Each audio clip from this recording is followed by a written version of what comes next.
प्रत्याशी नोटा के साथ एक रात में एक साथ हो जाते हैं, तो यह षड्यंत्र नहीं तो और क्या कहा जाए। मिली हार के बाद विधानसभा क्षेत्र में पूर्व विधायक के द्वारा शुरू की गई जनता की आभार यात्रा।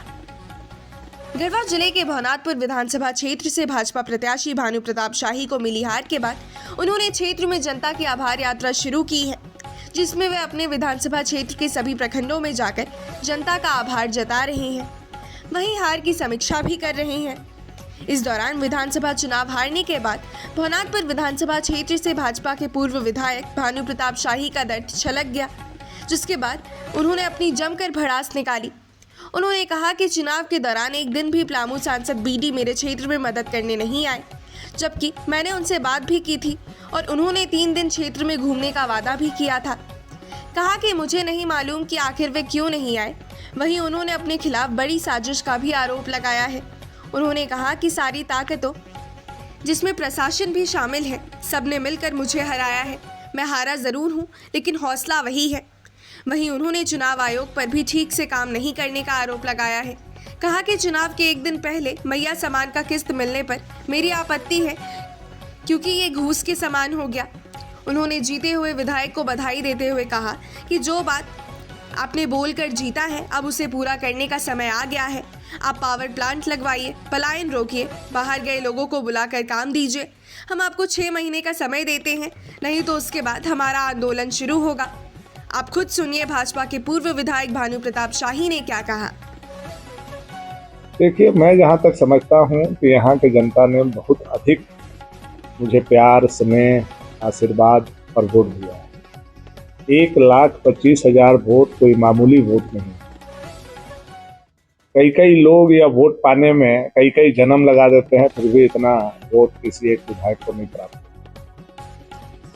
तो मेरा तो ऋण है जनता का मेरे ऊपर, कार्यकर्ताओं का मेरे ऊपर ऋण है, जिन्होंने विपरीत परिस्थिति में इस तूफान में भी इतना सारा वोट भारतीय जनता पार्टी के और मेरे झोली में डालने का काम किया है। तो दूसरे दिन से ही मैंने प्रयास किया कि जो हमारे कार्यकर्ता, जनता जो हमको वोट किए थे, निराश थे, हताश थे, उदास थे, उनका हौसला बढ़ाया जाए और उनको यह बताया जाए कि ठीक है, चुनाव में जीत हार होता है, लेकिन हम आपके साथ थे, आपके साथ हैं, आपके साथ रहेंगे। यह एहसास कराने के लिए हमने आभार प्रकट करने के लिए कई प्रखंड का दौरा किया, कार्यकर्ता और जनता से मिले, उनका आभार प्रकट किया, उनका हौसला अफजाई किया और आगे संघर्ष का रास्ता हम लोग अपनाएंगे। हम लोग चुनाव हारे हैं, हौसला नहीं हारे हैं। और जो विश्वास पर इन लोगों ने जनता को धोखा दे करके वोट लेने का काम किया है, वो काम अब इनको करना होगा। इसका दबाव हम लोग बनाएंगे। भवनाथपुर विधानसभा क्षेत्र का पलायन रुकना चाहिए। रेलवे काउंटर पर बाहर जाने वाले लोगों का टिकट मिलना बंद हो जाना चाहिए। बाहर से कोई भी लाश नहीं आना चाहिए। यहाँ के लोगों को जो बाहर गए हुए हैं उनको 6 महीना के अंदर बुला लेना चाहिए और यहाँ पावर प्लांट लगा करके और अन्य उद्योग धंधा लगा करके एक घर में उन लोगों को नौकरी देना होगा, जो उन्होंने वादा किया है। उससे कम में हम लोग कोई कंप्रोमाइज करने के लिए तैयार नहीं, क्योंकि जनता को पुल पुलिया, स्कूल, अस्पताल तो हम भी बना रहे हैं, तो कोई भी विधायक बनेगा तो बनाएगा। उन्होंने यही विश्वास दिलाया है कि हम आपके रोजगार देंगे, पलायन को रोकेंगे। तो जब एक वोट से 4-5 विधायक हमारे यहाँ बने हैं, अनंत प्रसाद देव जी, ताहिर जी और अन्य लोग, उनकी जवाबदेही अब बढ़ गई है। मैं उनको शुभकामना देते हुए यह संदेश देना चाहूँगा कि आप लोग बेरोजगारी को दूर करें, रोजगार उपलब्ध करावें और 6 महीना का समय है।